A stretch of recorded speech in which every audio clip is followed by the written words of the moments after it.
I've been thinking about it for a long time. So it's not going to be easy, and it's going to require a lot of planning.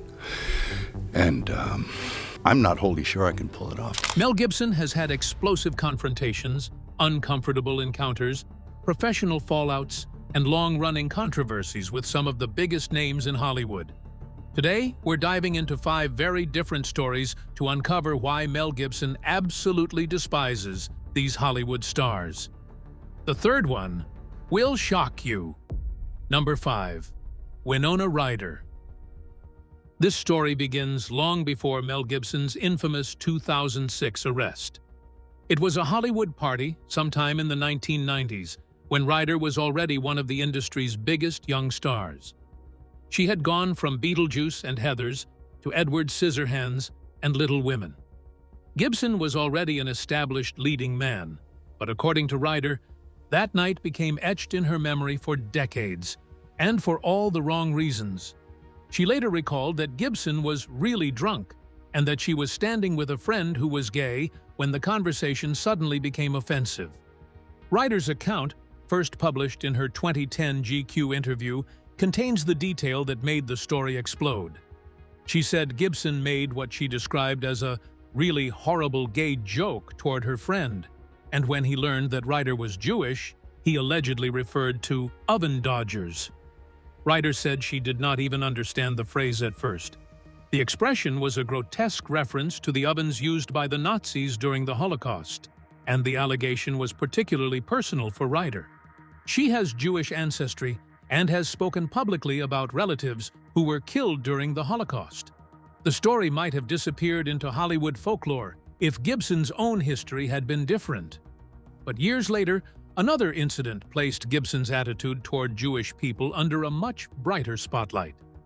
On July 28, 2006, Gibson was arrested in Malibu for driving under the influence.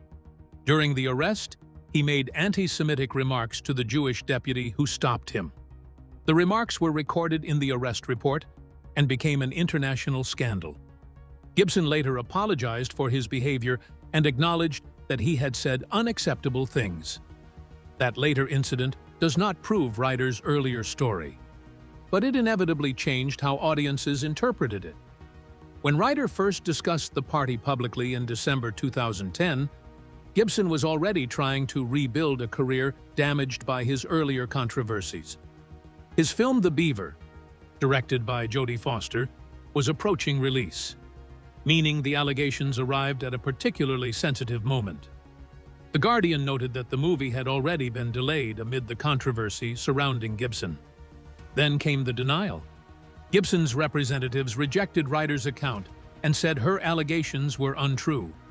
In 2020, when Ryder revisited the story, Gibson's representative again accused her of lying, saying that she had been making the allegation years earlier and was repeating it now. Ryder did not retract what she had said. Well, it's not hard to see why there's beef between the two, but it gets weirder as the list goes on. Number 4. Jason Isaacs.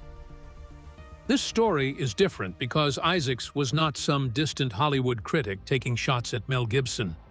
He had stood across from Gibson on a film set, shared scenes with him, and watched him work. In 2000, the two appeared together in The Patriot, with Gibson playing Benjamin Martin and Isaacs playing the ruthless British Colonel William Tavington. Isaacs became one of the film's most memorable villains, while Gibson was already one of Hollywood's biggest stars. Years later, however, Isaacs would find himself face to face with the same man under very different circumstances. The turning point was July 28, 2006. Gibson had been arrested in Malibu for driving under the influence, and we know what came next. For Isaacs, however, this wasn't simply another celebrity scandal appearing on television. Isaacs is Jewish, and in a later interview, he made clear that Gibson's words affected how he viewed his former co-star. In 2011, Isaacs described Gibson as a very tender, troubled man, whose right-wing politics he could never share. But he also said something revealing about the contradiction he had witnessed personally. Gibson had been personable, funny, and humble while they were making The Patriot. Isaacs remembered Gibson on set joking around, then suddenly switching into intense emotional performance when the cameras rolled. That memory became even more complicated because Isaacs had not simply known Gibson professionally. He had seen a side of him that didn't fit neatly with the public scandal. In a 2022 interview, Isaacs recalled Gibson as incredibly personable, humble, funny, immensely talented during the making of The Patriot. He even remembered Gibson offering a masseur in his trailer to the cast and crew because of Gibson's bad back. Isaacs admitted that this made the public controversies difficult for him to reconcile with the man he personally remembered. His exact description was striking. It was hard to reconcile the private Mel that I knew with the public Mel that has done all those other things we've read about. Then came the reunion. A few months after the tapes of Gibson's arrest became public, Isaacs attended a charity cricket event for Australians in film.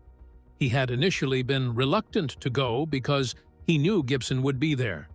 Isaacs later recalled that Gibson spotted him across the room and called out Jace in a friendly way. Isaacs's response was deliberately loaded. "Rabbi Gibson, how are we?" It was a joke, but it was also a pointed reminder of exactly why the two men were standing there awkwardly in the first place. Following this, according to Isaacs, Gibson came over and explained that he had been extremely drunk during the arrest and had been trying to provoke the officer into hitting or shooting him. Gibson then began talking about deeply personal problems he was experiencing at the time. Isaacs has said that hearing Gibson become vulnerable affected him emotionally. In fact, Isaacs later admitted something that sounds almost contradictory. Maybe to my eternal shame, he forgave Gibson instantly because Gibson was making himself vulnerable. But forgiveness did not mean friendship. In a 2025 interview, Isaacs was blunt. Gibson had said and done some things that are unconscionable and unforgivable. And Isaacs said, "He's not my friend." He explained that they might exchange a message occasionally and could go years without seeing one another. Yet Isaacs also said that if Gibson showed up at his door needing somewhere to stay, he would probably let him in. Isaacs has said that his discomfort with Gibson also extended to The Passion of the Christ, Gibson's 2004 film about the final hours of Jesus. In a 2025 interview with Vulture, Isaacs said he still struggled with what Gibson had chosen to put on screen, particularly the film's depiction of Satan, a character who, in his words, was essentially a Jewish demon that doesn't exist in the Gospels. You see, in the Gospel accounts of the Passion, Satan does not appear as a physical figure wandering through the events of Jesus' arrest, trial, torture, and crucifixion. Gibson invented a visual presence for evil and placed that figure directly into the story. This was not the only problem, though. Far from it. Jewish organizations and scholars raised concerns that the film could reinforce the ancient Christian accusation that Jews collectively bore responsibility for Jesus' death. The Anti-Defamation League said the film contained what it considered an unambiguous portrayal of Jews as being responsible for the death of Jesus. Critics also focused on the contrast between Gibson's depiction of Pontius Pilate and the Jewish authorities. In the film, Pilate repeatedly expresses concern about executing Jesus, while the Jewish leaders are portrayed as aggressively demanding his death. The Los Angeles Times pointed out that this presentation could shift moral responsibility away from the Roman authority, who actually possessed the legal power to order crucifixion. Gibson, however, rejected the idea that he was trying to blame Jews collectively. In interviews surrounding the film's release, he argued that the story was fundamentally about humanity's sin and Christ's sacrifice. He also defended, including the controversial gospel passage in which Caiaphas says, "His blood be on us and on our children." But he did not interpret it as a curse placed upon any people living today. Isaacs, however, saw things very differently. This next one will shock you for sure. Number 3. Robert De Niro. Unlike the previous stories, there is no explosive confrontation caught on tape, no public insult, and no confirmed personal feud. What makes this one fascinating is the silence. In 2008, one of Hollywood's most powerful actors joined Mel Gibson's long-awaited return to leading man territory, and then walked away from the movie after less than a week. The official explanation was only 2 words: creative differences. The film was Edge of Darkness, a big-screen adaptation of the acclaimed 1985 BBC thriller. Gibson was making his first starring appearance in 6 years, and his first leading role since his controversial 2006 arrest. He played Thomas Craven, a Boston police detective investigating the murder of his activist daughter. For Gibson, this wasn't just another job. After years in which his career had shifted toward directing, Edge of Darkness was being presented as a return to the screen. And then there was De Niro. He had been cast as Darius Jedburgh, a mysterious operative who arrives around the investigation and is sent to deal with the evidence surrounding the young woman's death. The part was substantial, unusual, and potentially memorable. Martin Campbell was directing, having also directed the original BBC series, while the screenplay came from William Monahan, the Oscar-winning writer of The Departed. On paper, this looked like a heavyweight reunion of Hollywood talent. Then production began, and something went wrong almost immediately. De Niro's spokesman offered a remarkably brief explanation. Sometimes things don't work out. It's called creative differences. That was essentially all the public received. No detailed disagreement was disclosed, and there was no public accusation from either actor explaining what had happened. The production had to move on without him, with Campbell initially planning to shoot around the character while a replacement was found. The replacement turned out to be Ray Winstone, who inherited the role and eventually appeared opposite Gibson in the finished film. That casting change creates the mystery at the heart of this story. What exactly happened during those few days? Was De Niro unhappy with the script? Did the character not work? Was there disagreement over the direction of the film? Did Gibson, Campbell, or the producers play a role? Or was it simply the kind of creative disagreement that occasionally kills a collaboration before audiences ever get to see it? Neither man broke his silence. However, the timing made the situation even more intriguing. Gibson's return was already being watched closely because of everything that had happened since his 2006 arrest. Edge of Darkness was effectively his comeback as a leading actor, and contemporary coverage explicitly described it that way. The Guardian later noted that the film marked Gibson's first starring role since Signs, and his first screen appearance in 8 years. So when another enormous star suddenly disappeared from the production, it inevitably attracted attention. But here's where the story takes a very modern turn. In 2024, social media posts claimed Gibson had walked away from a $50 million project with De Niro because he can't work with woke people.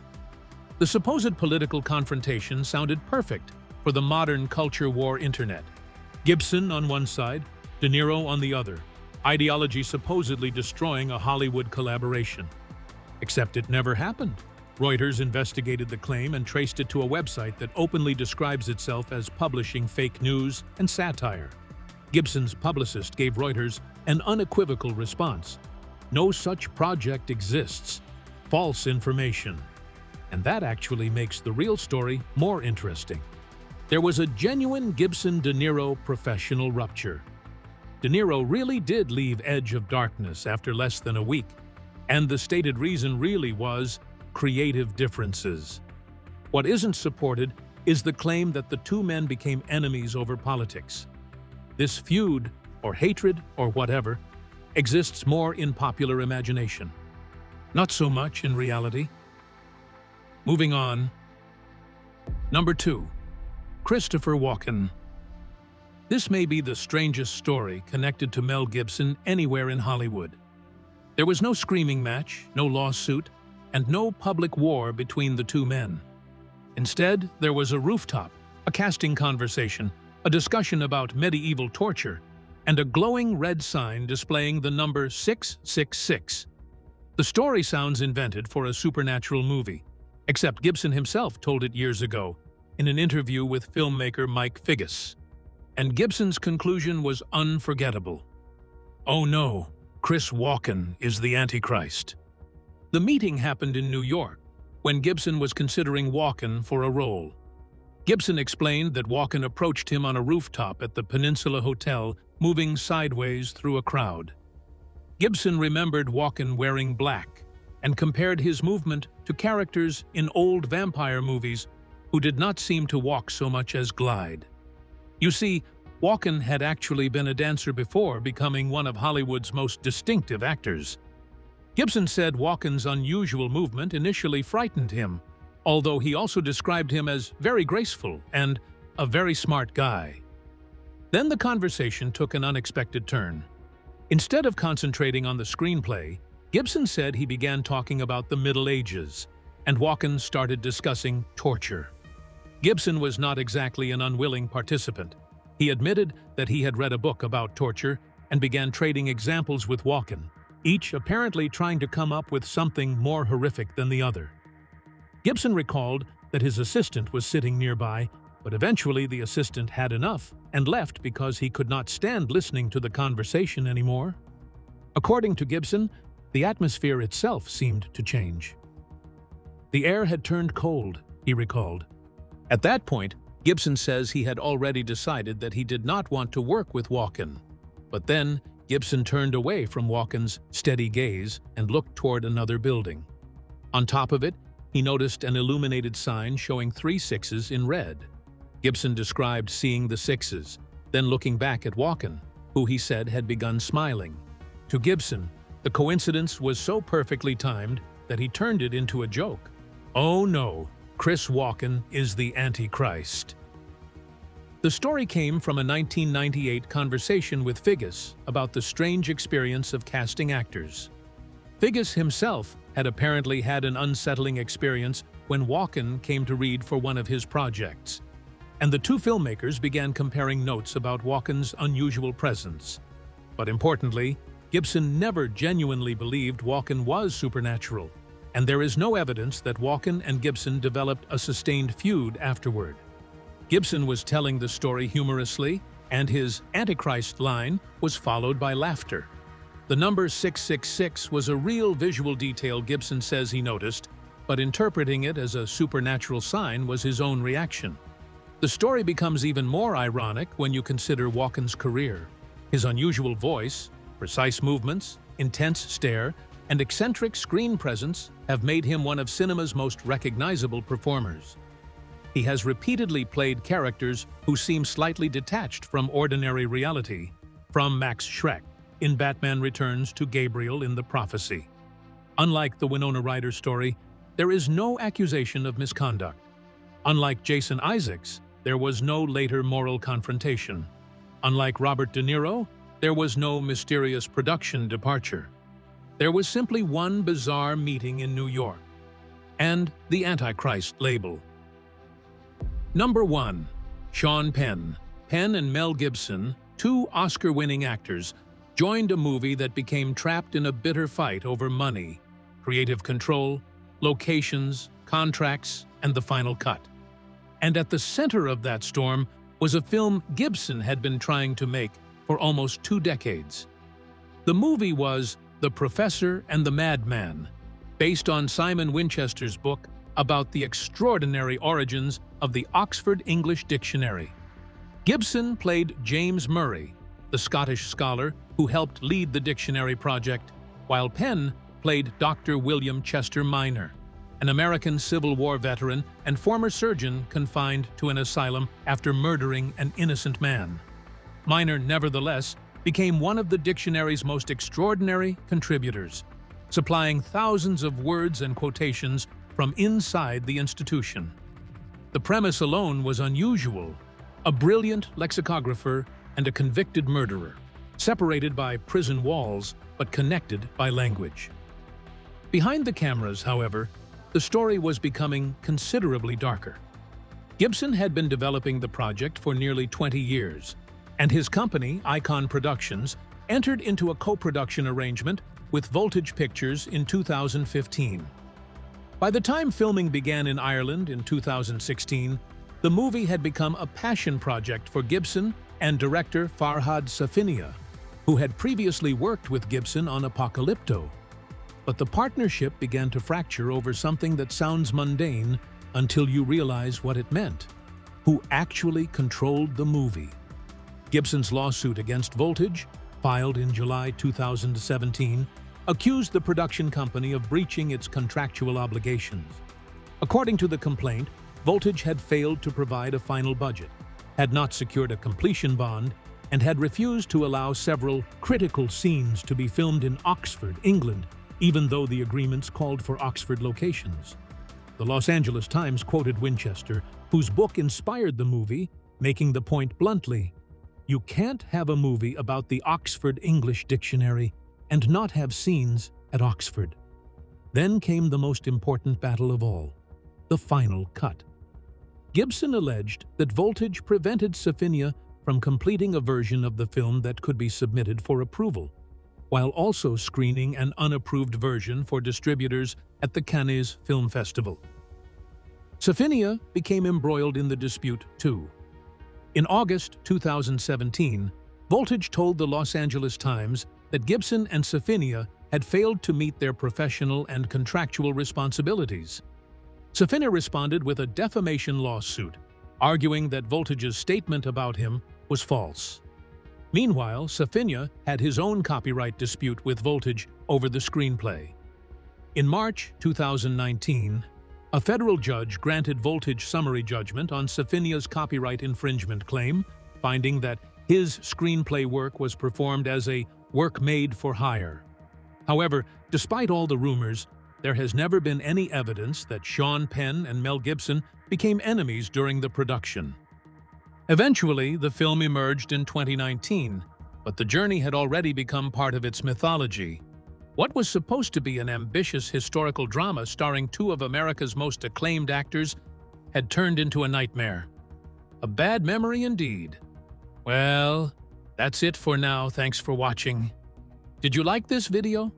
If you did, please consider liking, dropping a comment, and hitting the subscribe button so that you don't miss out on our new uploads. Also, don't miss this video you see on your screen right now. It's truly unbelievable.